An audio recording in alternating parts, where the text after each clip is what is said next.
Olá, amigos queridos da Casa do Caminho, amigos queridos da doutrina espírita.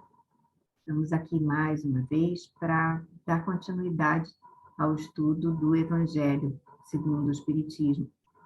E hoje nós vamos continuar estudando o capítulo 21 do Evangelho, haverá falsos cristos e falsos profetas. E eu gostaria de ler do livro Caminho, Verdade e Vida, de Emmanuel, por Chico Xavier, o texto de número 69, que se chama Comunicações. E ele vai falar no trecho de João 4:1, que diz: Amados, não creiais a todo espírito, mas provai se os espíritos são de Deus. E ele diz assim: os novos discípulos do Evangelho, em seus agrupamentos de intercâmbio com o mundo espiritual, quase sempre manifestam ansiedade em estabelecer claras e perfeitas comunicações com o além. Se muitas vezes aparecem fracassos, nesse particular, se as experimentações são falhas de êxito, é que, na maioria dos casos, o indagador obedece muito mais ao egoísmo próprio que ao imperativo edificante. O propósito de exclusividade, nesse sentido, abre larga porta ao engano. Através dela, malfeitores com instrumentos nocivos podem penetrar o templo, de vez que o aprendiz cerrou os olhos ao horizonte das verdades eternas. Bela e humana a dilatação dos laços de amor que unem o homem encarnado aos familiares que o precederam na jornada de além-túmulo.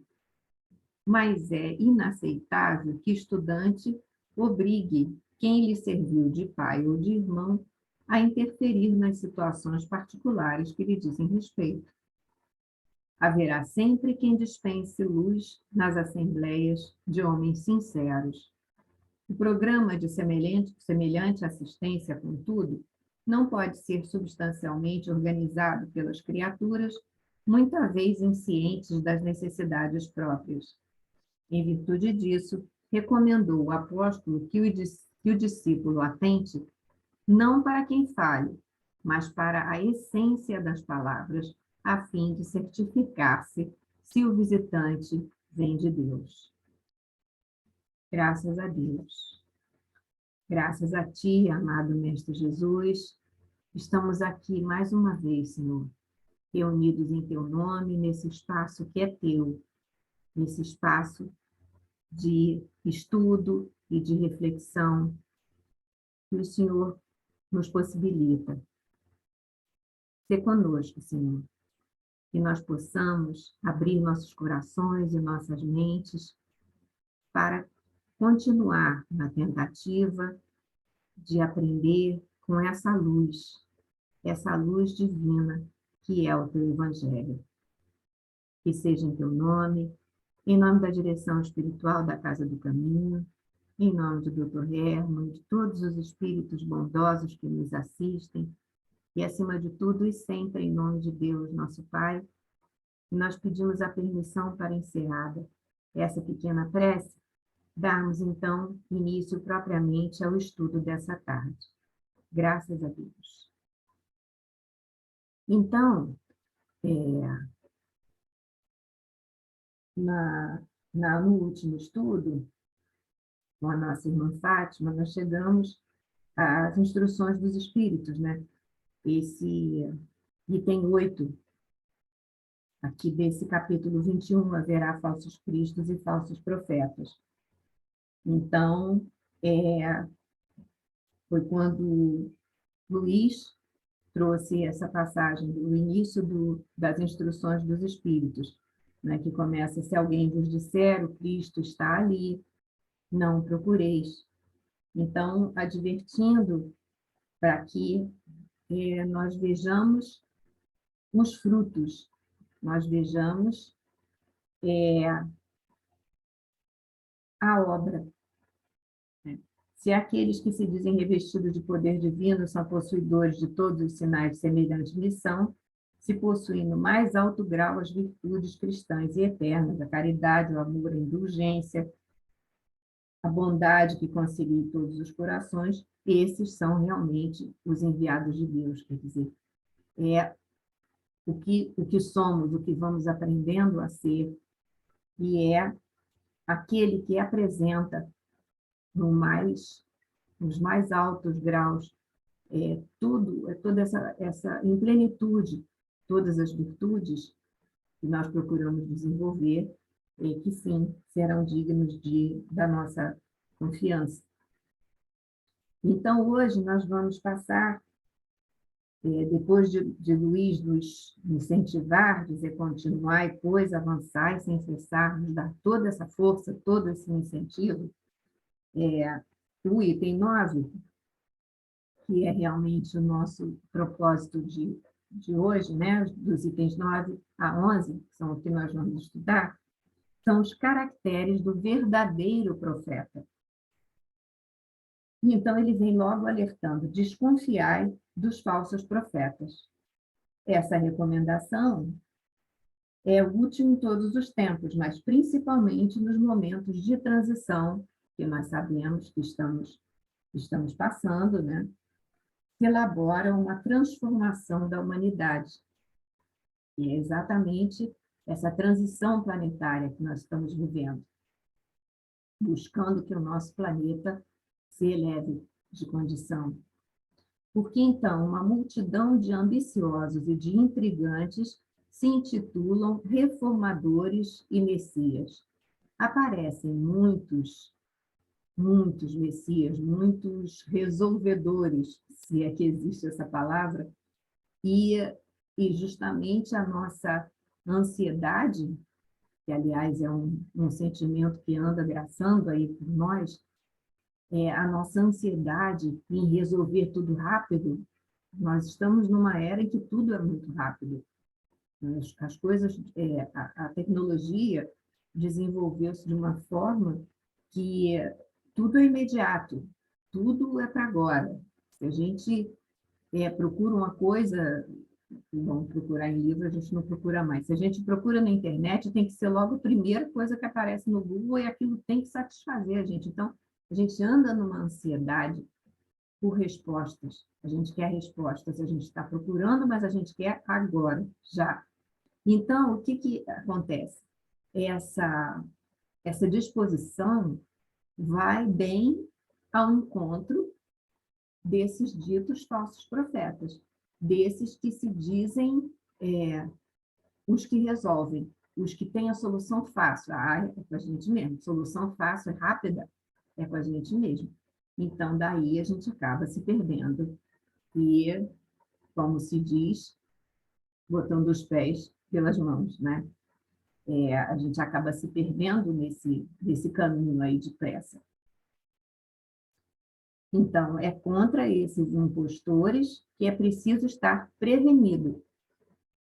Então, o que vai nos fazer essa prevenção? A nossa fé, o nosso bom senso, o nosso estudo. Porque o estudo está nos dizendo aqui, reiteradas vezes, para termos cuidado, para termos firmeza, mas para termos os pés firmes na nossa fé. Porque assim, com essa segurança, a gente não vai se atirar para a primeira solução fácil que aparece. Então, e o dever de todo homem honesto é desmascará-los. Ele já diz que a gente tem que mostrar para os outros que aquele profeta é falso. Perguntarei certamente como se pode reconhecê-los, e eis os seus sinais. Aí, então, ele vai mostrar os caracteres do falso profeta. Só se entrega o comando de um exército a um general hábil e capaz de dirigi-lo. Acreditais que Deus seja menos prudente que os homens? Imagina. Ficais certos de que Deus só confia as missões importantes àqueles que sejam capazes de realizá-las, porque as grandes missões são fardos pesados que esmagariam o homem muito fraco para carregá-las. Um exemplo que a gente tem falado muito, está aí mais perto de nós, de Kardec, né? a Kardec foi confiada essa missão, já se sabia que, se ele, porventura, falhasse, haveria quem o substituísse, mas a ele foi confiado porque ele tinha potencial, ele tinha força para se ver com essa missão tão difícil. Como em todas as coisas, nisso o mestre deve saber mais que o aluno. Como em todas para fazer com que a humanidade avance moral e intelectualmente, são precisos homens superiores em inteligência e em moralidade, principalmente. Então, cego não vai guiar cego. Tem que ser, quem nos guia tem que ter a superioridade moral e intelectual também, para que nós tenhamos o que seguir, na verdade. Eis porque são sempre os espíritos já muito avançados, que fizeram suas provas em outras existências, porque a gente sabe que ninguém vai nascer perfeito, sábio, com todas as virtudes prontas, porque assim Deus seria injusto. Então, por que ele fez aquele ali com todas as virtudes já prontas e nós estamos aqui lutando, né? Não, é porque ele já passou. Ele já passou, como nós estamos passando, como vamos passar, muitas coisas ainda, até atingirmos um estágio de que outros espíritos, os espíritos superiores que nos auxiliam com tanta paciência, com tanta boa vontade, com tanta prontidão, que a gente nem imagina, né? E que muitas vezes nem percebe que está sendo ajudado. Então, eles fizeram suas provas em outras existências. Os que reencarnaram com essa finalidade, porque se eles não forem superiores ao meio em que devem agir, sua ação será nula. Concluireis, então, que o verdadeiro missionário de Deus deve justificar sua missão por sua superioridade, por suas virtudes, pela grandeza, pelo resultado e influência moralizadora de suas obras. São as obras, são os frutos que mostram quem é. Tirai ainda outra consequência. Se ele está, pelo seu caráter, pelas suas virtudes, pela sua inteligência, abaixo do papel que diz desempenhar, ou do personagem sob o nome de quem se apresenta, é porque ele não passa de um ator de baixa categoria, não é? Não é simplesmente como ele se anuncia. Não é isso que vai nos indicar. É o que no que ele frutifica, nas ações, nas atitudes, no modo de pensar.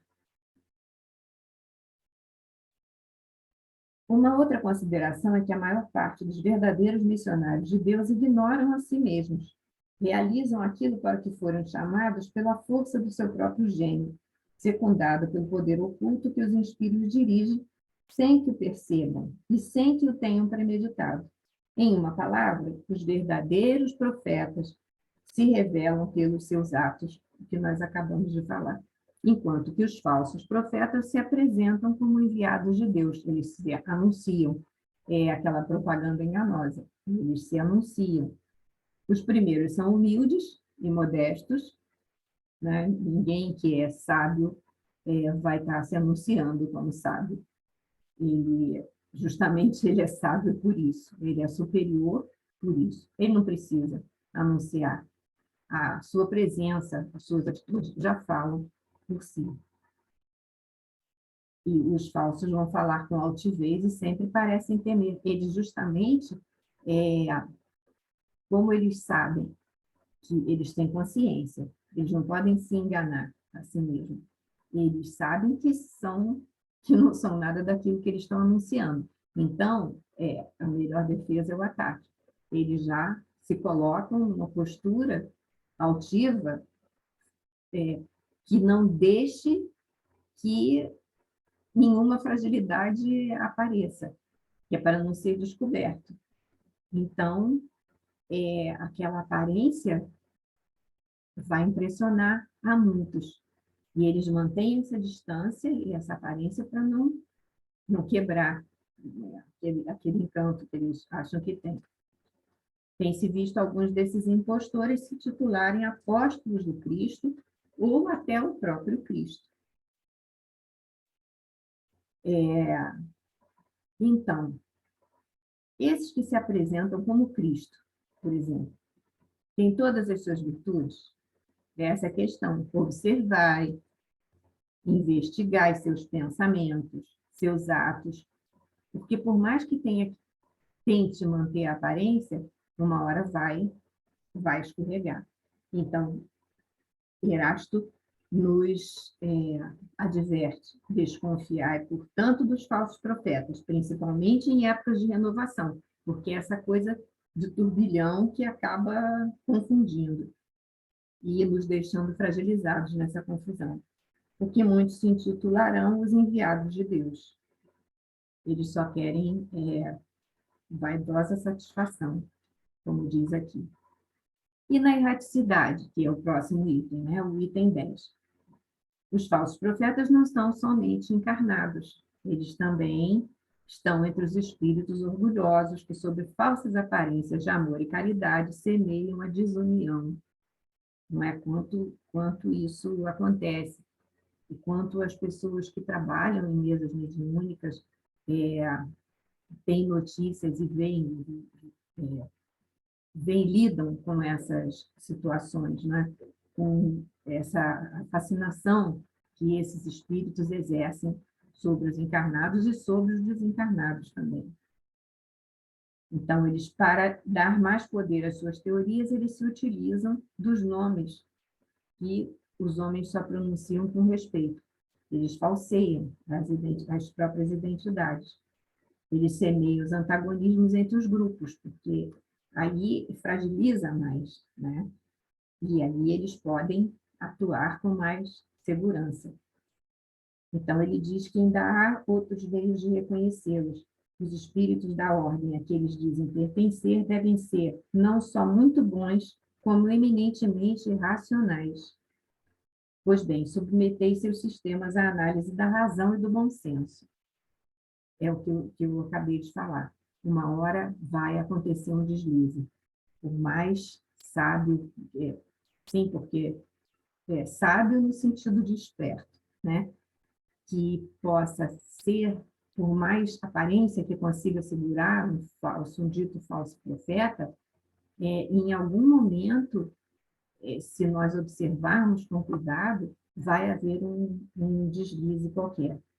Então, ele diz para analisar sobre o crivo da razão e do bom senso. Todas as vezes que o espírito indica coisas utópicas e impraticáveis ou medidas pueris e ridículas como remédio para os males da humanidade ou como meios de chegar à sua transformação, são essas receitas fáceis. Por outro lado, tende a certeza de que se a verdade nem sempre é apreciada pelos indivíduos, ela o é sempre pelo bom senso do povo. E isso também é um critério, o bom senso. O bom senso deve sempre imperar. Lá embaixo, em itálico, ele diz assim, no final da página: efetivamente, seria ilógico admitir que uma doutrina que visse diminuir o número de seus participantes fosse mais verdadeira que aquela que vê o dos seus aumentarem. Deus, querendo que a verdade chegue a todos, não a limita a um círculo restrito. Ele a faz surgir em diversos pontos, a fim de que por toda parte a luz esteja ao lado das trevas, como surgiu a doutrina espírita em vários pontos do planeta. Ela não surgiu num lugar só. Repeli impiedosamente todos esses espíritos que se apresentam como conselheiros exclusivos, pregando a divisão e o isolamento. A gente aí já desconfia, né? Porque nenhum espírito de luz, nenhum espírito elevado vai promover o isolamento. Nós precisamos uns dos outros, nós só vivemos em função uns dos outros. A nossa diretriz é o amor de Jesus, é a caridade, é o amor com que temos que lidar conosco e com o próximo. Então, como se isolar seria uma coisa boa? É impossível. Tudo que nós não temos que fazer é nos isolar. Então, quando o espírito está pregando, alguém, um dito falso profeta, prega que nós nos isolemos, ah, não, essa pessoa não serve, aquela pessoa não serve, é melhor você se isolar, epa, não tá certo. É porque eles aí vão conseguir o domínio sobre nós, porque sozinhos nós podemos menos, sempre, né? Então,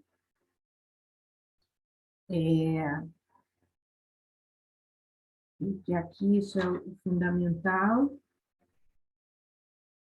e ele diz, Erasto também, né, que nos traz essa mensagem. Ele fala dessa fascinação, né? O texto nos indica que vejamos a introdução lá aqui do Evangelho, né? Eu peço a todos que leiam, nós aqui não vamos ter tempo.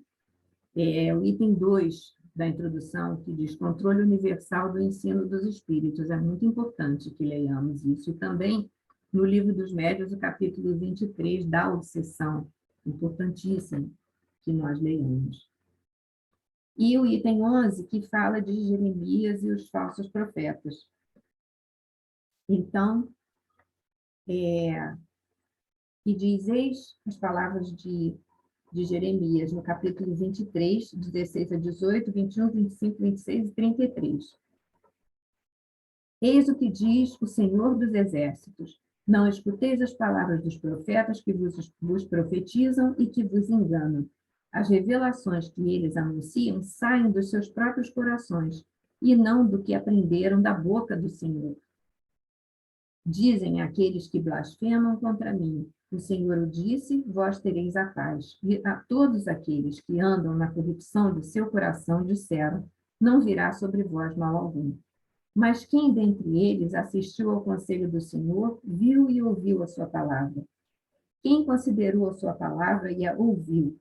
Eu não enviava esses profetas e eles corriam. Não lhes dizia nada e eles profetizavam por si mesmos.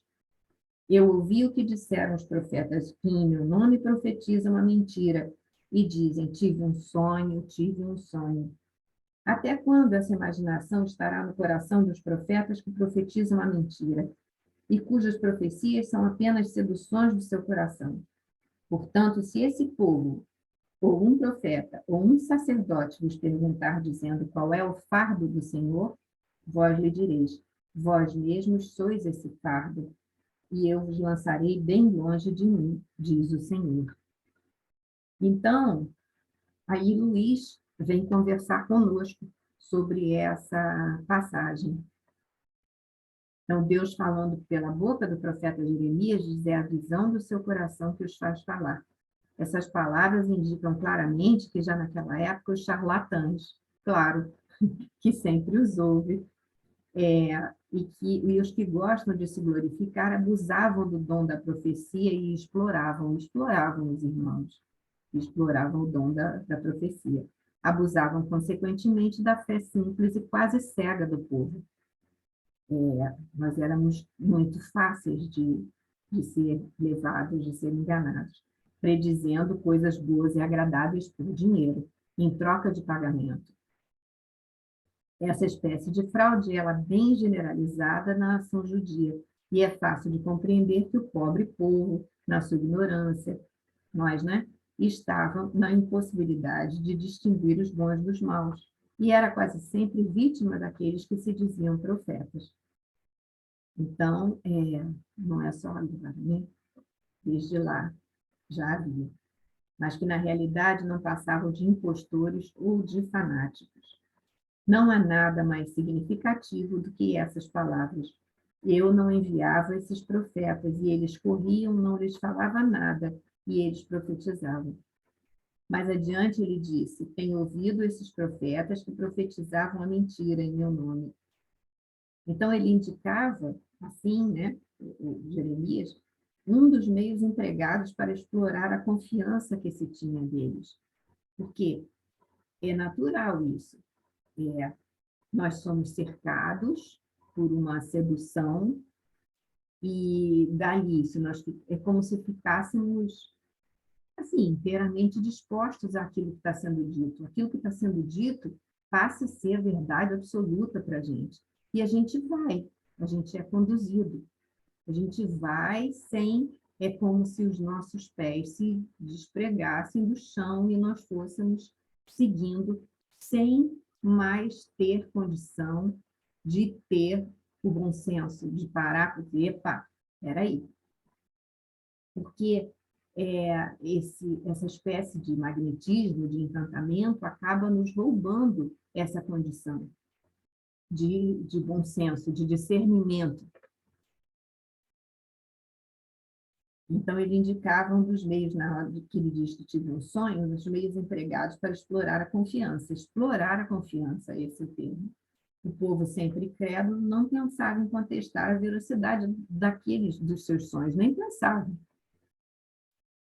Achava isso natural e sempre convidava esses profetas a falarem e ficava, meu Deus, a gente ouve tanto, a gente vê tanto isso ainda hoje, né? As pessoas que se veem elevadas, encantadas, e se a gente estiver de fora e puder ter um pouquinho de bom senso ainda, de, meu Deus, como pode? Como pode estar acreditando nisso? Mas é assim somos nós.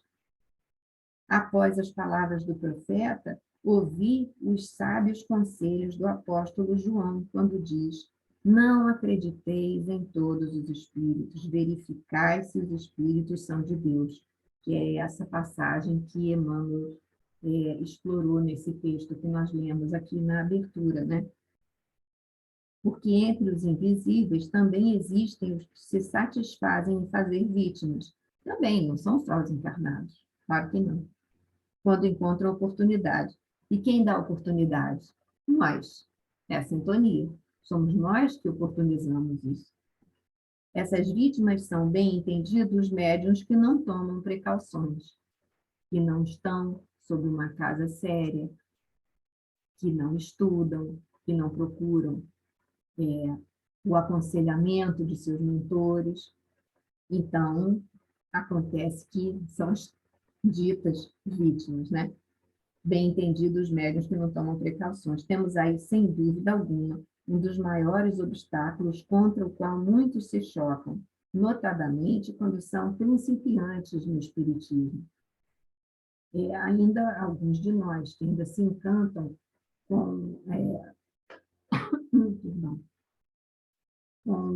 os fenômenos, né? Porque também é mais fácil, nós estamos sempre procurando o caminho mais fácil.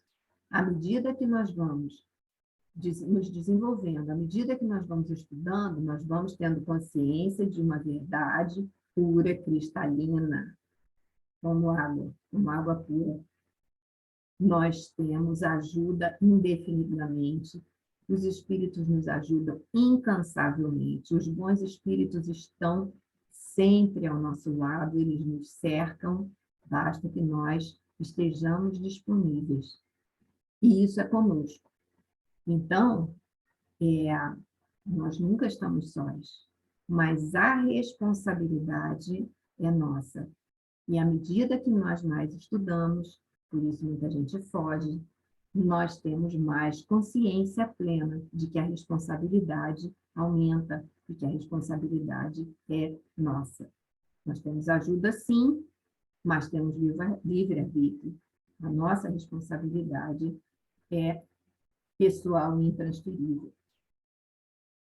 Embora, como eu já falei, nós tenhamos sempre ajuda. E lá no final, Luiz diz para a gente assim, quando ele fala dos médios, temos aí, sem dúvida alguma, um dos maiores obstáculos contra o qual muitos se chocam, notadamente quando são principiantes do espiritismo. É para eles uma prova da qual só podem sair triunfantes com muita prudência. Aprendei, portanto, antes de qualquer coisa, a distinguir os bons dos maus espíritos, para que não vos transformeis vós mesmos em falsos profetas. Sim, porque ainda temos que cuidar disso. Nós estamos falando da passividade, e aqui ele está falando da atividade. Nós mesmos, se não tivermos cuidado, se não nos valermos de todo esse amparo que nós temos, nós mesmos podemos nos transformar em falsos profetas.